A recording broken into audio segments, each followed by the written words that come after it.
the state of North Carolina, and I think even some out of the state, because I know that one of their past pastors is now in Florida and all in that space. But that is something that is going on a regular basis, and it was always good to be in that space. A great cultural arts center, and my first guest has actually had the pleasure of performing there several times. So I'm going to bring in a very good friend of mine, a man that I have a great deal of respect for, but I'm looking to learn a little bit more about his journey as well, and this fantastic thing that he is doing right now that is called the kind of like the canceled works. So they're works that people that, for whatever reasons, their works were not treated all that well by society, and they might have got what we would consider canceled, and all in that space. But I'll let Maestro Curry tell you that as well. So, Maestro Curry, glad to see you here with me. Glad that you were able to join us, and all along those lines, one of the things that you'll be glad to know, and hopefully we can have it happen with you, is that the network, both Nick Palbeta and Kim Calhoun are the two founders,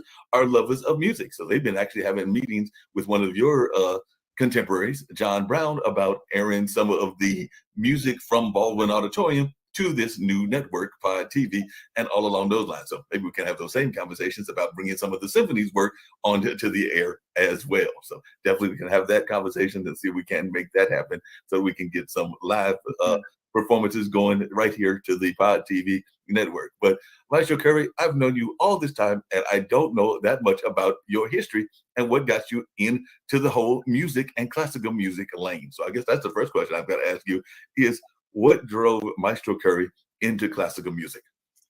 Well, it's an honor to be asked to be with you, Mark. Thank you for the invitation. I grew up in Pittsburgh, Pennsylvania, in an all-Black neighborhood, with an all-Black elementary school that was, shall we say, underserved in almost every way. There were no music programs.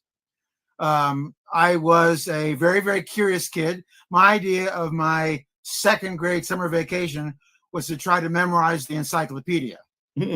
So I was the weirdo, obviously, but I was particularly interested in culture, Western history, and music. And finally, a Jewish gentleman who became my mentor came to our school when I was in 6th grade with free instruments, free lessons. I started to play the viola. As luck would have it, he was also a conductor.